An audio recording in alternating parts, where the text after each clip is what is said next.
नमस्कार, आप देख रहे हैं न्यूज 21 और मैं हूं आपके साथ शालवी सोगरवाल। खबर दिन भर बुलेटिन में आपका बहुत बहुत स्वागत करती हूं। बच्चों को पोलियो बीमारी से मुक्त रखने के उद्देश्य से रविवार से टोंक में 3 दिवसीय उपराष्ट्रीय पल्स पोलियो अभियान की शुरुआत की गई। जिला प्रमुख सरोज बंसल ने मातृ एवं शिशु स्वास्थ्य केंद्र पर बच्चों को पोलियो की दवा पिलाकर अभियान का औपचारिक शुभारंभ किया। सीएमएचओ डॉक्टर शैलेंद्र सिंह चौधरी ने बताया कि उपराष्ट्रीय पल्स पोलियो दिवस के अंतर्गत जिले में व्यापक व्यवस्था की गई है। कुल 2,27,361 बच्चों को पोलियो की खुराक पिलाई जाएगी।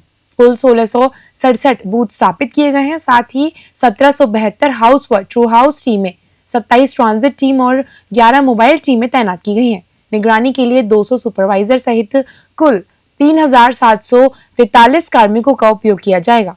23 नवंबर को बूथ पर पोलियो की दवा पिलाई गई, जबकि 24 और 25 नवंबर को स्वास्थ्य टीमें घर घर जाकर बच्चों को पोलियो की दवा पिलाएंगी। इस मौके पर PMO doctor Hanuman Prasad Bairwa, doctor Vinod परवेरिया, doctor चेतन जैन, आरसीएचओ डॉक्टर गोपाल जांगिड सहित बड़ी संख्या में चिकित्सक और नर्सिंग कर्मी उपस्थित रहे। टोंक से ब्रिजेश परिवाल की खास रिपोर्ट देख रहे हैं आप। भारत निर्वाचन आयोग के निर्देशानुसार करौली जिले में चल रहे विशेष गहन पुनरीक्षण कार्यक्रम 2026 की प्रगति की समीक्षा करने के लिए राज्य की संयुक्त मुख्य निर्वाचन अधिकारी रौनक बैरागी रविवार को करौली दौरे पर रही। उन्होंने कलेक्ट्रेट सभागार में जिला निर्वाचन से जुड़े अधिकारियों की बैठक ली। जिला कलेक्टर नीलाभ सक्सेना ने जिले में अभियान की ताजा स्थिति और प्रगति रिपोर्ट प्रस्तुत की और सभी अधिकारियों को निर्धारित लक्ष्यों को समय पर पूर्ण करने के भी निर्देश दिए। बैठक में उप जिला निर्वाचन अधिकारी एवं एडीएम हेमराज परिडवाल सहित संबंधित ईआरओ और ईआरओ मौजूद रहे। संयुक्त मुख्य निर्वाचन अधिकारी बैरागी ने एसआईआर अभियान की प्रगति की विस्तृत जानकारी ली और 100% शुद्ध एवं त्रुटि रहित मतदाता सूची तैयार करने के लिए आवश्यक दिशा निर्देश दिए। करौली से राधा रमन की खास रिपोर्ट देख रहे हैं आप। सांचौर क्षेत्र में नर्मदा नहर तंत्र की बड़ी लापरवाही एक बार फिर उजागर हुई है। रविवार सुबह बुलेरा वितरिका से निकलने वाली बावराला सब माइनर के फूट जाने के आसपास के कई खेत पानी से भर गए, जिससे किसानों के हाल में बोई हुई फसलें पूरी तरह डूबने के कगार पर हैं। स्थानीय किसानों ने इस हादसे को नर्मदा विभाग की गंभीर लापरवाही का नतीजा बताया है। उनका आरोप है कि पेट्रोलिंग ठेकेदार द्वारा टेल तक पानी पहुंचाने के नाम पर हेड पर बिजली कटौती करा दी जाती है, जिससे नहर में अचानक भारी मात्रा में पानी भर जाता है और अपनी क्षमता से अधिक दबाव झेल नहीं पाती। अधीक्षण अभियंता बाबूलाल गहलोत ने इस बारे में कहा कि कौन सी नहर कहां से फूटी है यह मेरी जानकारी में नहीं है। जानकारी लेकर बता सकता हूं कि नहर कैसे टूटी है। अधीक्षण अभियंता के यह बयान ने ग्रामीणों की नाराजगी और बढ़ा दी है। सवाल ये उठ रहा है कि जब पिछले कई दिनों से नहरें टूट रही हैं तो विभाग को घटनाओं की जानकारी समय पर क्यों नहीं होती। हाचेड़ा से जलाराम भाद्र की खास रिपोर्ट देख रहे हैं आप। शिक्षा एवं पंचायती राज मंत्री मदन दिलावर आज डीडवाना जिले के धनकोली गांव में दौरे पर रहे। उन्होंने इस दौरान महात्मा गांधी सेठ नथमल सोमानी राजकीय विद्यालय का लोकार्पण किया। मंत्री दिलावर ने विद्यालय भवन व्यवस्थाओं और ग्रामवासियों के सामूहिक प्रयास की प्रशंसा की। उन्होंने भामाशाह सोमानी व तापड़िया परिवार के सदस्यों का शॉल उठाकर और स्मृति चिन्ह भेंट कर अभिनंदन किया।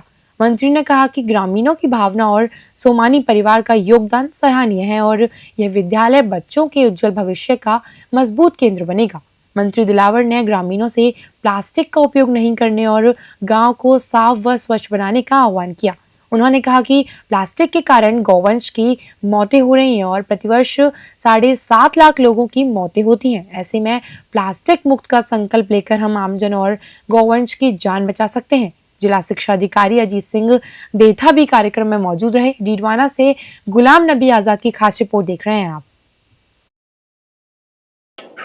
आज धनकोली में महात्मा गांधी नथमल सोमानी स्कूल के भवन का लोकार्पण किया गया है। यहाँ पर माननीय शिक्षा मंत्री महोदय पधारे और यहाँ के जो भामाशाह है सोमानी परिवार, तापड़िया परिवार, उनका सम्मान किया है। इस कार्यक्रम से पूरे डीडवाना कुचामन जिले में एक बहुत ही अच्छी पहल की गई है और इस पहल से विद्यालयों के विकास के अंदर बहुत ही अग्रणीय कार्य होगा और सभी विद्यालयों में भामाशाह प्रेरित होकर के विद्यालयों में बहुत सा कार्य कराया जाएगा। और विद्यालय जब राजकीय विद्यालय समृद्ध होंगे, अच्छी शिक्षा होगी और अच्छे भवन होंगे, भवनों का निर्माण होगा तो हमारे बच्चे सुरक्षित होंगे और शिक्षा के क्षेत्र में नवाचार होंगे और अच्छे बढ़ेंगे। ये एक अंग्रेजी माध्यमिक विद्यालय है जिसके अंदर सारा भवन है वो अच्छी तरह से बनाया गया है और 4 भवन। देखो क्या है, शिक्षा का दान बहुत बड़ा दान होता है, विद्यादान जिसको कहते हैं, इससे बड़ा कोई दान नहीं है। और यदि हमारे बच्चे पढ़ लिख के जाते हैं, पढ़ लिख कर आगे बढ़ते हैं तो एक अच्छे इंसान बनते हैं। हमको इस देश को अच्छे इंसान देना है, इसलिए संस्कार युक्त शिक्षा सब बच्चों को देने का सरकार का दृढ़ संकल्प है। उसमें दानदाताओं से भी, भामाशाहों से मेरा आग्रह है कि उसमें सहयोग करें, क्योंकि सरकार सब कुछ करने के बावजूद भी कई कमियां रह जाती है, कभी आर्थिक संसाधन आड़े आ जाते हैं। तो भामाशाहों से मैं निवेदन करता हूँ कि जो हमारे कुछ स्कूल जीर्ण शीर्ण है, उसमें कमरे नहीं है, उसमें फर्नीचर नहीं है, नया विद्यालय बनाना है, तो उसमें आगे आएंगे तो बहुत अच्छा रहेगा और हम उनका आभार व्यक्त करेंगे। सोजत रोड नगर में यातायात व्यवस्था को सुधारने के उद्देश्य से स्थानीय पुलिस ने रविवार को बाजार क्षेत्र में कड़ी गश्त की। मुख्य बाजार चौराहे और महाराणा प्रताप चौराहे पर आए दिन लगने वाले जाम को लेकर लोगों की शिकायतों पर पुलिस ने सख्त रुख अपनाया है। थानाधिकारी कमला लोहार पुलिस जाब्ते के साथ रेलवे स्टेशन से मुख्य बाजार, सुभाष मार्ग, महाराणा प्रताप चौराहा और कृषि मंडी क्षेत्र तक पैदल मार्च करती हुई पहुंची। गश्त के दौरान दुकानदारों ने सब्जी तथा फल ठेला संचालकों को तय सीमा में रहकर व्यापार करने की सख्त रियायत दी है। थानाधिकारी ने स्पष्ट चेतावनी दी है कि अगर दुकानों या ठेलों के आगे सड़क या फुटपाथ पर सामान रखा मिला तो तुरंत जब्त कार्रवाई की जाएगी। पाली से ललित तिवारी की खास रिपोर्ट देख रहे हैं आप। ब्यावर जिले के अतिरिक्त जिला कलेक्टर ब्रह्मालाल जाट ने आज विजयनगर तहसीलदार रामकिशोर जहांगीर के साथ मसूदा विधानसभा क्षेत्र के राताकोट, दौलतपुरा, सथानाबाड़ी सहित विजयनगर शहर के विभिन्न मतदान बूथों का निरीक्षण किया। निरीक्षण के दौरान उन्होंने बीएलओ तथा सुपरवाइजरों को निर्देशित किया कि मतदाता सूची गहन पुनरीक्षण कार्यक्रम को अतिशीघ्र और पूर्ण पारदर्शिता से पूरा करें। एडीसी जाट ने यह भी कहा कि जो मतदाता अन्य जगह शिफ्ट हो गए हैं या ट्रेस नहीं हो पा रहे हैं, उनके नामों को बीएलए से समन्वय पर निर्धारित नियमानुसार स्थानांतरित अनट्रेसेबल श्रेणी में चिन्हित किया जाए। उन्होंने सभी बीएलओ, बीएलए और आमजन से अपील की है कि इस महत्वपूर्ण कार्य को गुणवत्ता और निष्पक्षता के साथ पूर्ण कराने में प्रशासन का सहयोग करें। प्रशासन ने आश्वस्त किया है कि इस पूरी प्रक्रिया को सुचारू बनाने के लिए हर संभव सहायता प्रदान की जाएगी। विजयनगर से गौरव व्यास की खास रिपोर्ट देख रहे हैं आप। दौसा जिला मुख्यालय पर आज सोमनाथ चौराहे स्थित श्याम विलास होटल में राष्ट्रीय कवि चौपाल की ओर एक भव्य कवि सम्मेलन का आयोजन किया गया। इस साहित्यिक कार्यक्रम में राष्ट्रीय अध्यक्ष कासिम बीकानेरी, मशहूर कवयित्री सपना सोनी और स्थानीय विधायक दीनदयाल बैरवा बतौर अतिथि मौजूद रहे।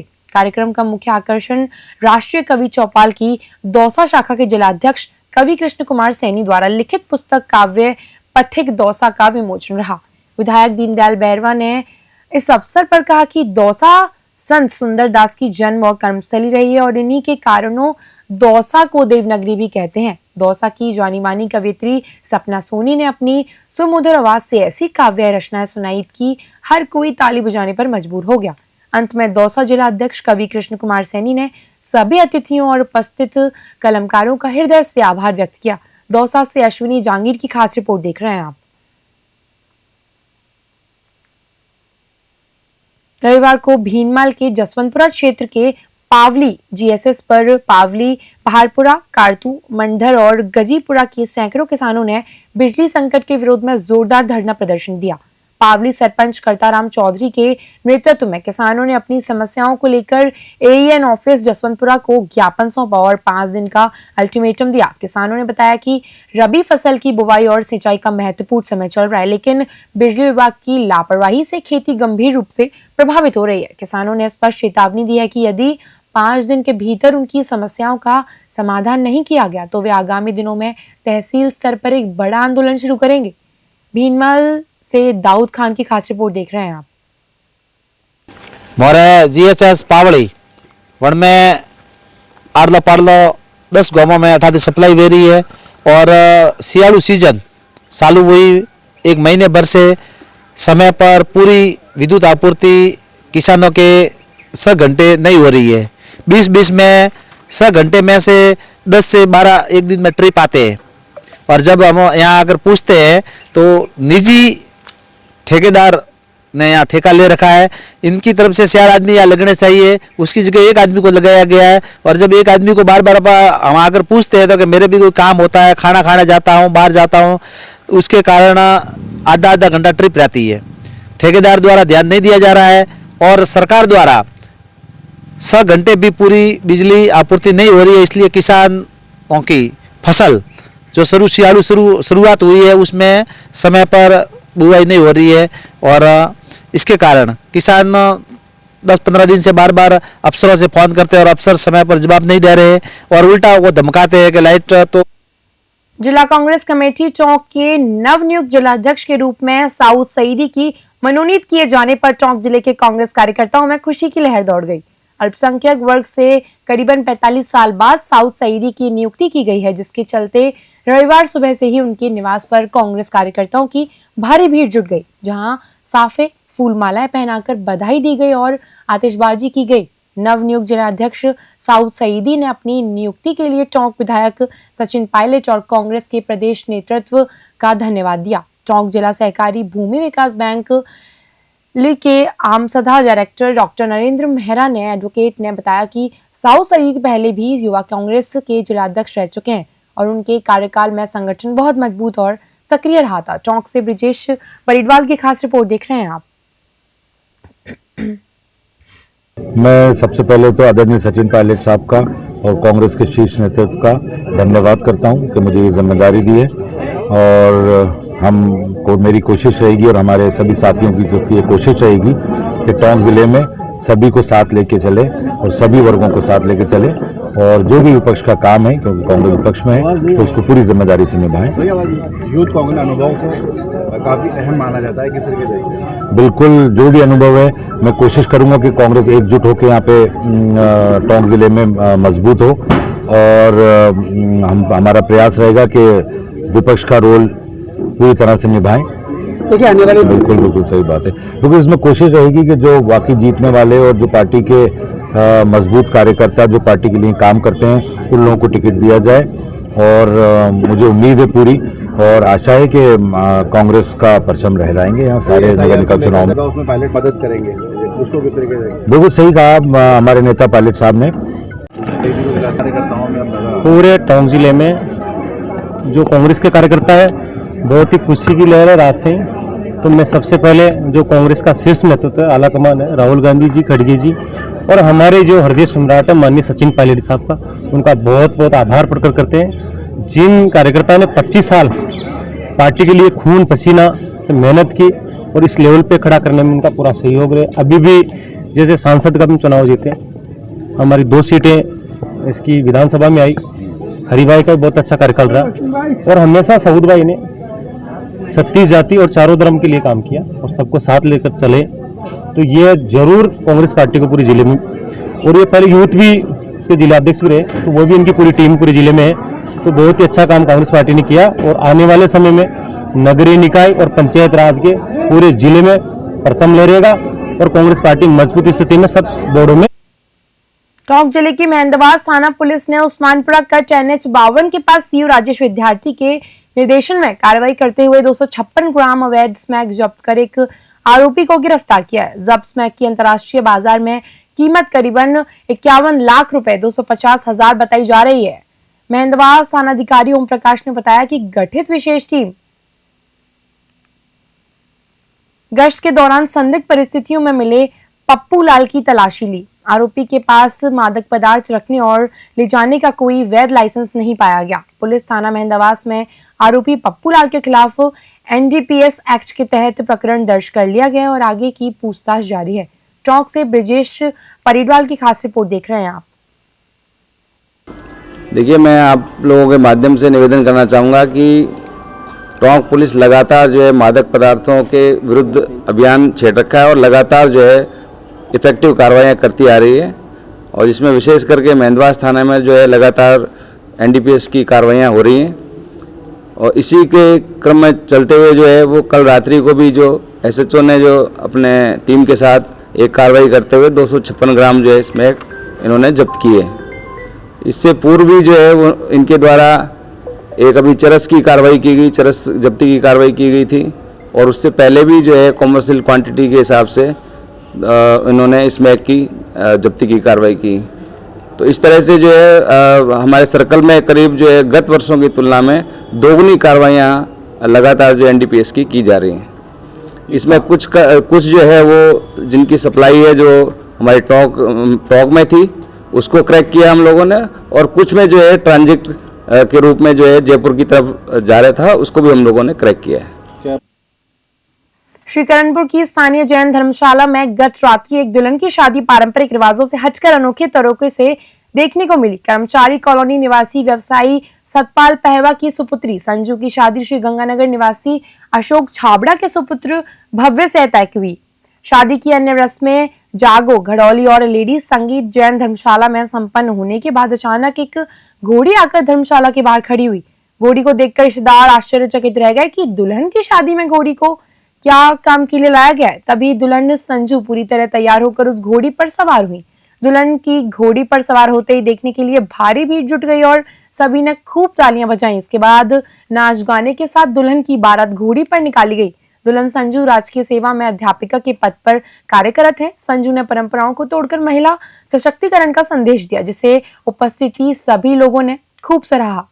श्रीकरणपुर से अमित धवन की खास रिपोर्ट देख रहे हैं आप।